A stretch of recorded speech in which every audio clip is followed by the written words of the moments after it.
Ladies and gentlemen, Isaiah 6 says, I saw the Lord sitting upon the throne, high and lifted up, and his train filled the temple. Above it stood the seraphims. Each one had 6 wings. And with 2 he covered his face, with 2 he covered his feet, and with 2 he did fly. And one cried unto the other, saying, Holy, holy, holy is the Lord of hosts. The whole earth is full of his glory. God is not visible. Hence the seraphims covering their eyes and their bodies. God's glory is everywhere. And if you think God is love, then it makes perfect sense. I say walk in love. If you do that, you walk in God. And I just want to in a special way again, ask you to remember the victims of Hurricane Harvey in Texas and the surroundings, Louisiana, etc. And also the people who were subject to Hurricane Irma, Florida and in the Caribbean. Let's get into boxing. So I wanted to go into a very important fact that really makes a difference in what makes spectacular mega fights. In front of you, you see here that there was supposed to be a bout between the 140-pound champion Floyd Mayweather and Winky Wright. Literally, they wanted to make that fight happen. Floyd wanted to face Winky Wright after he had beaten up Arturo Gatti. This was in the beginning, somewhere thereabouts, of 2005. Okay? He was not a welterweight. He was a super lightweight or a junior welterweight. And he was going to face Winky Wright at 154 pounds. Winky Wright was the 160-pound champion at the time. So Mayweather was going to jump up 2 weight classes to 154 pounds. Winky Wright was going to come down 1 weight class. Now, it didn't work out, but that was mainly because Bob Arum was his promoter, and Bob Arum basically wanted the deal to be 55-45. And Gary Shaw was the guy who was part promoter along with Don King, and he was trying to make the deal happen with Bob Arum. Another fight that did not happen with Floyd Mayweather was Corey Spinks. Corey Spinks was the super welterweight champion at the time. First, Floyd was now in the welterweight division. Zab Judah had faced Corey Spinks the first time and had lost. And that was the time when Floyd was trying to get to face Corey Spinks, who was the undisputed welterweight champion of the world at the time. Didn't succeed in that venture. He would go on to face Zab Judah and beat Zab Judah after Zab Judah had beaten Corey Spinks at welterweight. Corey Spinks had moved up to super welterweight and become the super welterweight champion, or one of them at least. And after Floyd had beaten Carlos Baldomir, of course, Oscar De La Hoya was on the horizon. He was also super welterweight champion. Floyd was trying to make that fight again with Corey Spinks. For those of you who don't know who Corey Spinks is and Winky Wright is, Corey Spinks was the undisputed welterweight champion of the world, having beaten Ricardo Mayorga as a southpaw. And Winky Ronald Wright was super welterweight champion of the world. I believe it was WBC or WBA, and then he went up to middleweight and he became the, can't remember if it was the IBF middleweight champion of the world, having beaten the undisputed welterweight champion of the world, or at least he wasn't, I don't know if he was the undisputed welterweight champion of the world at the time. But he had gone up anyway to middleweight and faced the guy who had faced Bernard Hopkins and beat him. I don't know if it was before or after, I can't remember exactly right now. Alright? Winky Ronald Wright was a very difficult defensive style. Corey Spinks was also a very good defensive fighter. But yeah, so I say this to say, and at that time when Floyd was trying to make the fight with Corey Spinks, I think he was no longer under Bob Arum. The second time he tried to make it with Corey Spinks. They actually had a standoff and everything. So why I say this is because a lot of times people say Floyd carefully selected his opponents. Well, when he was with Top Rank, he wasn't the one doing the selecting. He was trying to get the opponents he wanted to fight, but Bob Arum would just kind of block him. In fact, Bob Arum went on to say that the fight with Winky Wright can't happen, but maybe Floyd can face Antonio Margarito. And this is when Floyd was still he was junior middleweight, what's stupid to say, junior welterweight champion. He had just beaten Arturo Gatti. And still Bob Arum was pushing this Antonio Margarito line, which Floyd was not interested in. He was interested in facing Oscar De La Hoya, Shane Mosley. He was trying to get Winky Wright. He was trying to get Corey Spinks. Bob Arum will not deliver none of those guys to him. So I just want to let you know, Floyd always wanted to face certain fighters, and he couldn't get the fights he wanted. All right? A lot of times people say, oh, Floyd was in the position of power, and he wanted to... Actually, a lot of fights that Floyd was trying to set up that never panned out, and people don't know these things. Like, he was trying to... They tried to get the Cotto fight early when Floyd was a welterweight. Okay? Even when he was a super lightweight, also junior welterweight, he was trying to get the Cotto fight. And they never get none of their fights they wanted to get with Bob Arum. They wanted to get the Costa Sioux fight. Didn't happen. Bob Arum gave him Gatti. You know what I'm saying? So people don't know all of these things, you know, the inside workings of the sport of boxing. Floyd wanted the Pacquiao fight. Arum was involved. Arum did not give him the Pacquiao fight. If Arum had his way, he would have never gotten the Pacquiao fight. Floyd. All right? It's just what it is. But let's move on. So, what determines mega fights? Mega fights are determined by the fans. It's the fights the fans want to see that actually turn these fights into mega fights. If the fans don't want to see the fights, you're not going to have a mega fight. So when Ali was paired up against Joe Frazier, the first fight, which was a mega fight, it was a fight the fans wanted, and that's why that fight came to fruition. Yeah, Joe Frazier versus Muhammad Ali, and that the whole world was speaking about that fight. When Sugar Ray Leonard faced Marvin Hagler, it was a fight that the fans wanted to see. The fight fans and fans in general, the whole world wanted to see that fight. Okay? And it was brewing for 5 years, just like Mayweather Pacquiao.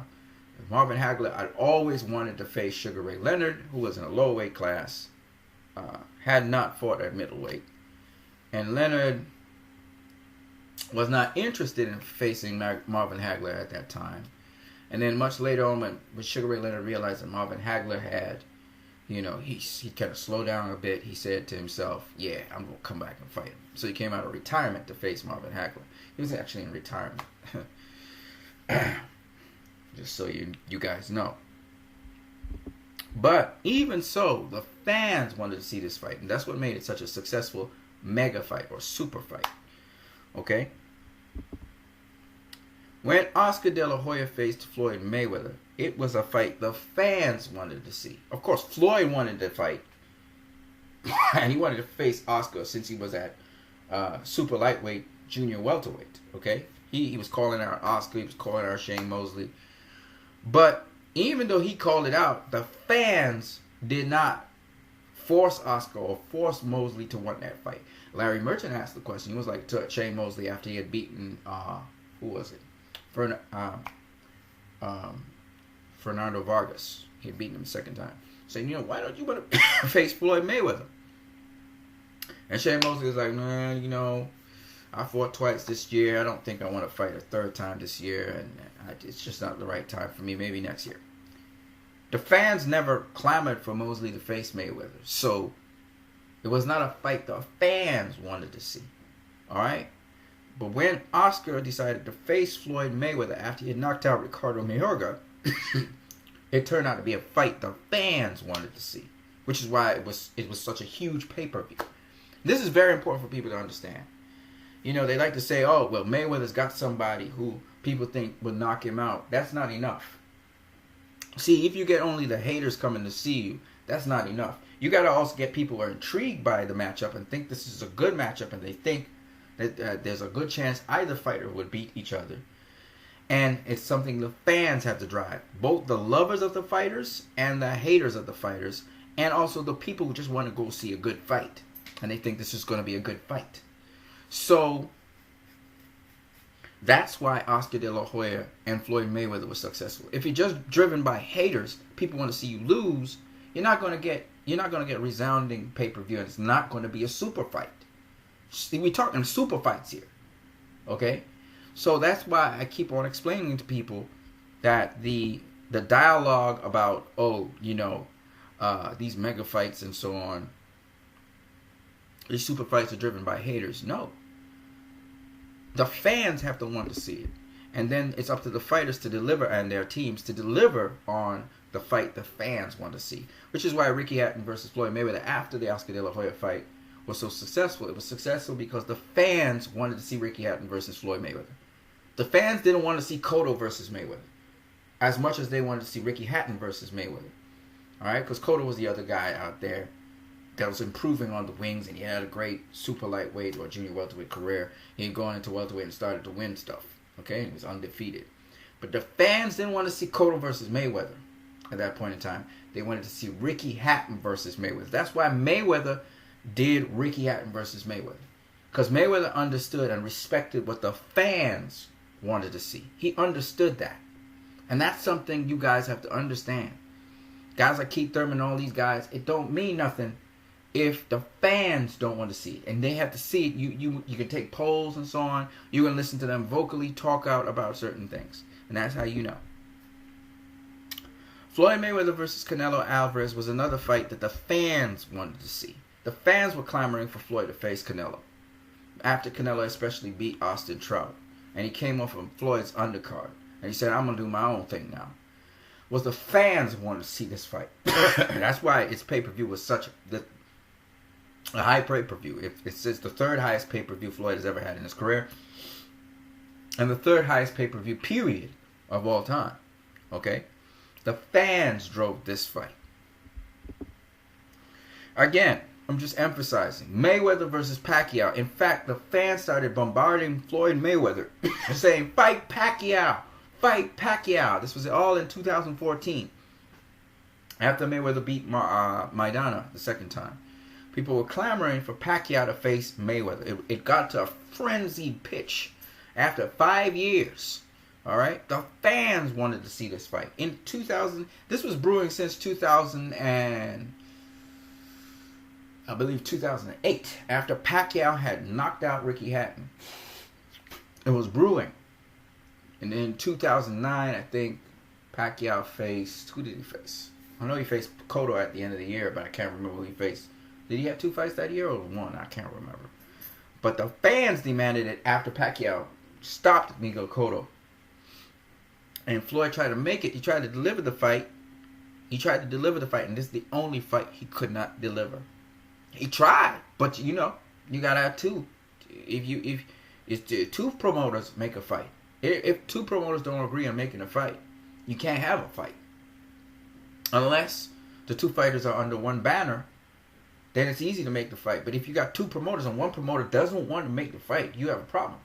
And this is what Floyd kept on saying to people. Look, man, I tried to make the deal with Pacquiao, and Bob Arum and they just said bump you, and they just didn't want to make the fight.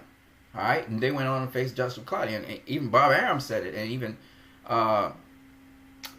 Pacquiao's trainer Freddie Roach said they didn't want to make the fight.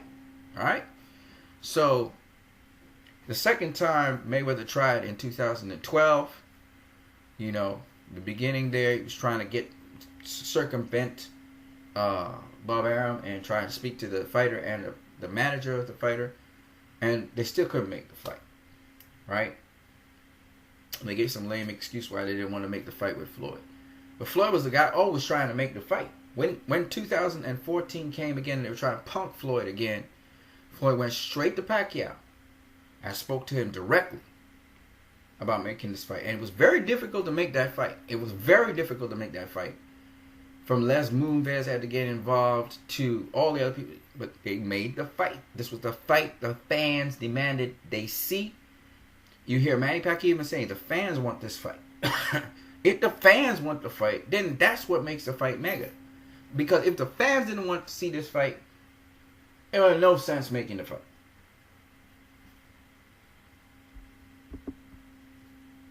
Then we have Mayweather versus Conor McGregor, which was an easier fight to make for Floyd Mayweather. He was able to deliver like all the other fights he delivered. And this again was driven by the fans. The fans wanted to see this fight happen, That's why this fight happened. And if you listen to the interviews of Jesse Vargas and almost any other boxer, they will tell you if the fans want more crossover fights, then these fights will happen. If it makes dollars, it makes sense. So it's about the fans. Now, once you guys understand that the fans demand certain fights and they want to see certain fights happen, then it makes sense why this fight is going to make serious mint. It's going to make serious money because the fans demanded this matchup. This is a fight the fans want to see. You understand what I'm saying? Not some of the fans, but every fan, including myself. So that's why this fight is successful. I want to show you guys a couple more things. Mike Tyson was an exciting fighter, and people came to see him regardless. It didn't matter if he was fighting a bum. They was going to go watch Mike Tyson fight because he was so exciting in his style and everything. But he was kind of the architect of the real pay-per-view that started at the beginning. It's because of Mike Tyson we really had pay-per-view like that. Sugar Ray Leonard and all those guys, but really the real pay-per-view really started with Mike Tyson. And the thing about Mike Tyson's pay-per-views, if you go and watch them, his highest pay-per-views were the fights that the fans demanded he do. When the fans heard of a possible matchup between Tyson and Razor Ruddock, and they knew the reputation of Razor Ruddock and Mike Tyson, that skyrocketed Mike Tyson's his pay-per-view, the pay-per-view earnings. And the second fight really skyrocketed that. Okay? And then Mike Tyson's pay-per-view went even higher when he faced Evander Holyfield, as you can see here. The first time and then the second time he faced Evander Holyfield, it went almost up to 2 million pay-per-view buys. Okay? The second fight. That's because the fans demanded to see a second fight with Evander Holyfield and Mike Tyson.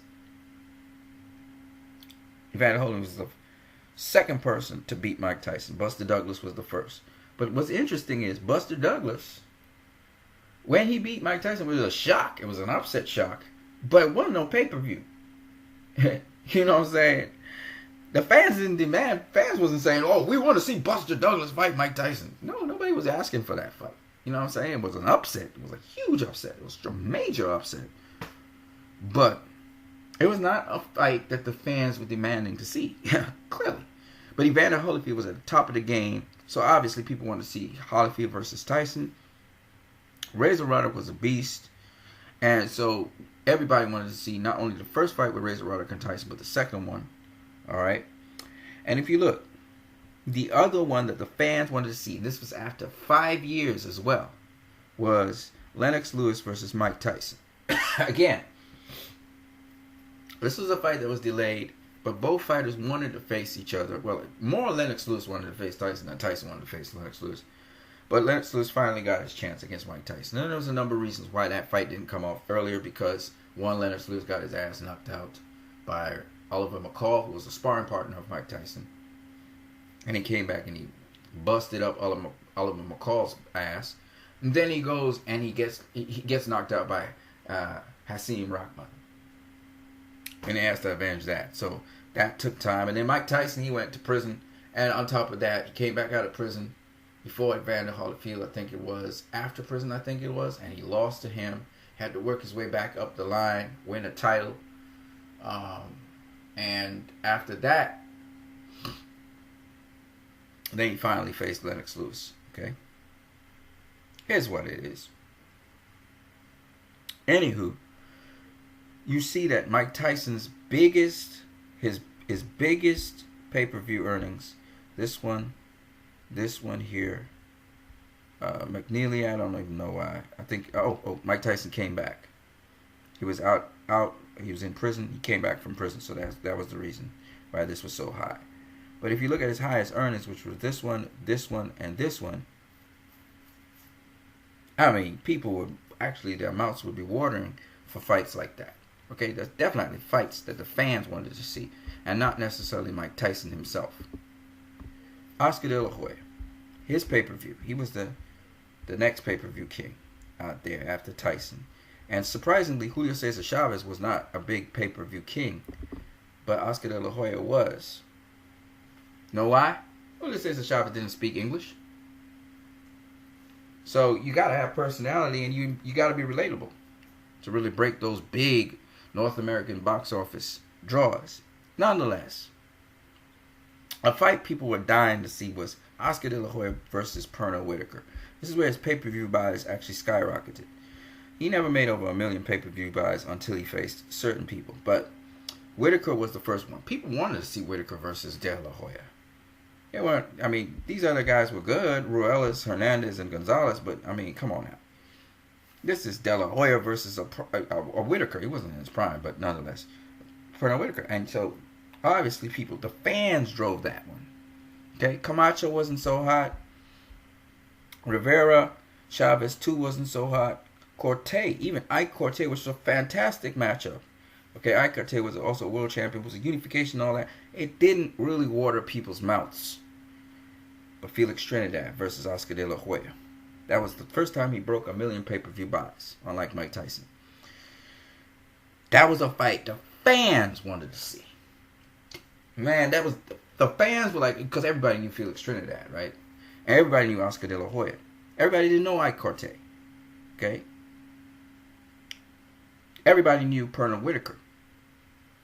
So it's important to understand when you're dealing with all-time... Like, for instance, Felix Trinidad is an all-time great, obviously. Okay, he's a great fighter.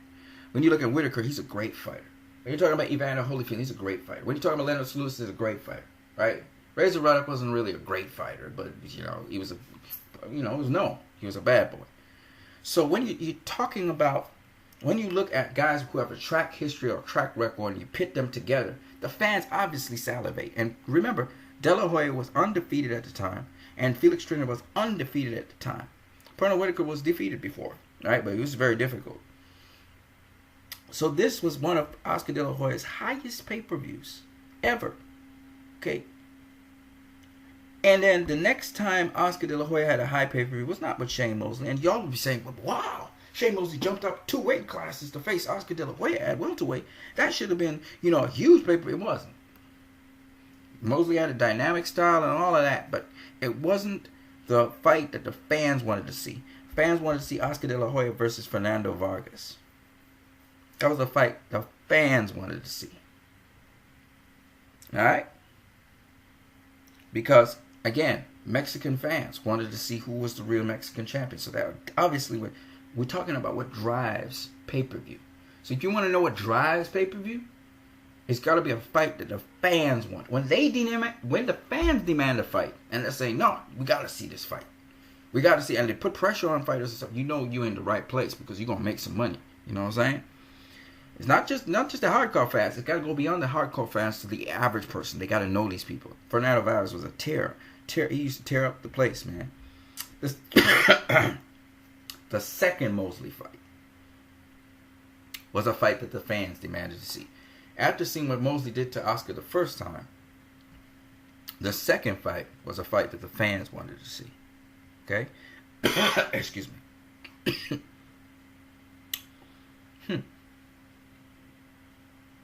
When Oscar De La Hoya went up to middleweight and fought Bernard Hopkins, not when he beat Felix Stern, because nobody knew Felix Stern like that. That was his next pay-per-view that went over $1 million. And that was a fight that the fans wanted to see. Hopkins had just disposed of Trinidad. Now it was Oscar to face Hopkins. Could he beat Hopkins? That was the question. A fight the fans wanted to see. His comeback fight against Ricardo Mayorga, people didn't know if he had it in the tank, so it was more about Oscar than it was about Ricardo Mayorga. And Mayorga was just trash-talking Oscar. And so the fans paid for that fight, right? But Oscar De La Hoya, the pay-per-view king, versus Floyd Mayweather, who was the pound-for-pound #1 in the world, was a fight the fans wanted to see. And when he faced Manny Pacquiao, it was a fight the fans wanted to see. Not as much as when Mayweather faced him, but it was kind of like a Mosley effect, where there's this guy again coming up in weight class to face Oscar, who was coming down in weight this time. So it was interesting. Of course, Oscar was he was trying to get the rematch with Floyd Mayweather, so he was going to fight him at welterweight, obviously. So he was trying to find a way to go down in weight and see if he could face Pacquiao, be convincing with Pacquiao, maybe he could get the Mayweather fight, the rematch. So there you go. That's Oscar De La Hoya. Again, the fans drives the money and the currency. Now, Roy Jones Jr., contrary to people's popular opinion, he wasn't really a guy that drove a lot of pay-per-view in his time. The guy who was driving the pay-per-view, who was the pay-per-view king, was actually Oscar De La Hoya. But the fights that the fans actually wanted to see that really influenced Roy Jones Jr.'s pay-per-views were the following. When Roy Jones Jr. faced John Ruiz for the heavyweight championship of the world, it was interesting. John Ruiz of himself was not the strongest heavyweight champion, but just the fact of Roy Jones Jr. taking on that challenge of going up to face John Ruiz, what made it his highest pay-per-view. The next one was when he faced Felix Trinidad. And Felix Trinidad was he had just been beaten by Bernard Hopkins, but he went up. This was older Felix Trinidad, who lost a couple fights, and he faced Roy Jones Jr. And just the name of Trinidad and the name of Roy Jones Jr. was good enough to boost Roy Jones Jr.'s pay-per-views. Strangely enough, his third fight with Antonio Tarver was another fight that really boosted his pay-per-views. And all I'm saying is, the fans wanted to see who's the deciding winner of, say, two fights where Roy won one, Tarver won one, and now they go to the decider. That kind of helps to drive pay-per-view. All right? When people are especially familiar with a fighter. So, when we look at Floyd Mayweather Jr.'s career, it's the very same thing. Very same thing. It's about the fans and what they want to see. So if you look at Floyd Mayweather Jr.'s pay-per-views here, it's not about forcing pay-per-view on people, especially with people who are not really well-known stars. So when they try to force pay-per-view on Gennady Golovkin, just get him into pay-per-view just like that. I hear it. You're trying to get people to see Gennady Golovkin, but it's good that he has a good dance partner. And it's got to be somebody people know already. People know Canelo. So Canelo's going to keep his end and drive that pay-per-view. People still don't know Gennady Golovkin that much. Alright, he's got a nice reputation, but they still don't know him like that. He's a long-reigning middleweight champion, but people don't know him like that. You see what I'm saying? And it takes two to tango. So the pay-per-view is pretty much being carried by Canelo. Nonetheless, it still is going to be a pretty big pay-per-view because the fans demanded to see this fight. That's the important thing. When you look at Mayweather's pay-per-views, they were really small until Oscar De La Hoya. The fans wanted to see him face Oscar De La Hoya. Fans were not particularly interested in him facing Vladimir or even Judah or even Gatti. They weren't hard up on that. Fans were particularly interested in him facing, even after his pay-per-view, they wanted him to face Ricky Hatton. That's why he had that fight. That's why his pay-per-view was so high. When he faced Marquez, believe it or not, the fans wanted him to face that dude. So once again, Marquez had called him out, and a lot of Mexican people wanted Mayweather to face Marquez because they had thought about Pacquiao facing Oscar De La Hoya, how that turned out. So they wanted Marquez now to have his shot. Believe it or not, the fans wanted that fight. Mayweather versus Mosley, again, it made a lot of money because the fans wanted to see that fight. Victor Ortiz had beaten Andre Berto and beat him up pretty bad, so that's why fans still wanted to see that fight, even though not as much as Shane Mosley versus Floyd, because Ortiz was still fresh. He didn't have that history that Mosley had. He didn't have that history that Marquez had. He didn't have that history that Hatton had, even though Hatton got less pay-per-views than Victor Ortiz. Victor Ortiz was more like a throwaway fight, but still the fans wanted to see it, so that's why it happened. As you can see, Miguel Cotto is the highest in all of them since Oscar De La Hoya, and that was because as much as people talk about Cotto was damaged goods, which makes no sense to me because he's only damaged goods when he faced Antonio Margarito, and Pacquiao took advantage of that, weakened Cotto and everything. But this Cotto was fine. No, Cotto was certainly not damaged goods, and we know that because Cotto became middleweight champion of the world and still whipping ass to this day. He's not damaged goods at all. But what I would say is that Miguel Cotto The fans wanted to see this fight with Mayweather and Cotto, and so did Mayweather wanted this fight a long time ago as well. He was not allowed to get it with Bob Arum once it was a top-ranked fighter. If you look here, you look at all these fighters from Baldomir onwards, they weren't top-ranked fighters. Okay? Baldomir was not with top rank. De La Hoya wasn't with top rank. Hatton wasn't with top rank. Marquez wasn't with top rank. Mosley wasn't with top rank at the time. Ortiz wasn't with top rank. Cotto wasn't with top rank. And of course, Robert Guerrero wasn't with top rank. And he moved across to Showtime at that time. The reason why, again, this had high pay-per-views was because Mayweather was coming out of prison. So this has nothing to do with the fans wanting to see this fight particularly. And that's why it dipped lower than any of the recent ones. But Canelo was a fight that the fans wanted. Because the fans demanded this fight, Mayweather fought Canelo. And that turned out to be the second highest pay-per-view earnings of all time. Pay-per-view buys. Okay? After that, he faced Maidana. You can clearly see the fans didn't necessarily, even though they were interested in that fight, they were interested in the fight because Maidana had just wrecked Adrian Broner. But it still wasn't a fight that the fans necessarily wanted to see. And clearly, the second fight shows that as well. Right? But they were still interested because it was pretty high. All right? It was higher than even Hatton. So after that fight, of course, Mayweather versus Pacquiao broke all records. And that's not because Mayweather and Pacquiao tricked people. It's because the fans, people literally were dying to see this fight. It took 5 years to make. And the fans wanted this. If the fans didn't want to see this damn fight, this wasn't going to make that kind of money. It just wasn't. But it was a fight that so many people wanted to see that it happened. Alright? Look at these figures for Mayweather versus Berto. And this is to tell you, Mayweather couldn't just fight anybody. The fans did not want to see this fight. The fans didn't want to see Mayweather versus Berto. Okay? The fans didn't want to see that fight. Now we know Mayweather versus Conor McGregor is going to be big. It's going to have a lot of pay-per-view buys. Alright? Whether it passes the record by Mayweather versus Pacquiao or not, they're going to make mint. Okay? And the only reason this fight is going to make all that money is because the fans wanted to see the fight. So, this ain't no rocket science here. Canelo versus Golovkin is going to make bank. It's not going to make bank like Mayweather versus McGregor or Mayweather versus Pacquiao. But it's going to make bank.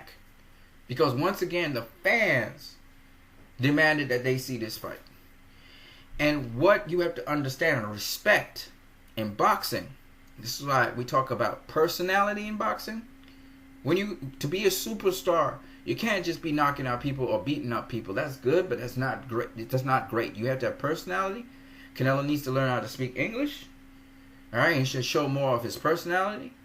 Okay, if he wants to get that superstar kind of pay-per-view buys. To become a superstar and to get that superstar kind of megastar pay-per-view, the fans drive that. Okay? Gotta be something the fans are interested in seeing. So for all those people who said Floyd Mayweather carefully selected his opponents, it ain't no rocket science how he did it. He listened to the fans. And if the fans wanted to see this particular kind of fight, he gave it to them. The fans determined who he fought next when he fought Marcus Maidana instead of Amir Khan. It was the fans. It was the fans that determined that he had to face Manny Pacquiao. The fans. This ain't no rocket science. It's not Floyd Mayweather carefully selected his opponent. He didn't give a damn who he selected next. It was up to the fans. He knew he could beat whoever he was facing. So it was all about the fans and what the fans wanted. Even when the fans were crying out for Golovkin versus Mayweather, some of them. Not everybody was calling out for that. Which was an intriguing fight, by the way. It didn't last. You know why it didn't last? Not only because the big people in the business said, no, that's not a no-deal fight, but also because it wasn't strong enough. The fans weren't strong enough on that. The fans weren't strong enough about Erislandy Lara versus Floyd Mayweather. Otherwise, that fight would have happened. Fights happen because fans demand them. Believe it or not, you guys got real power. And you guys demanded that Canelo face Gennady Golovkin. That's why this fight's happening. Because it makes monetary sense for it to happen. Because you always know the fans are right when it comes to them wanting a fight. Alright? That's just simple boxing. On that note, you guys have a great one.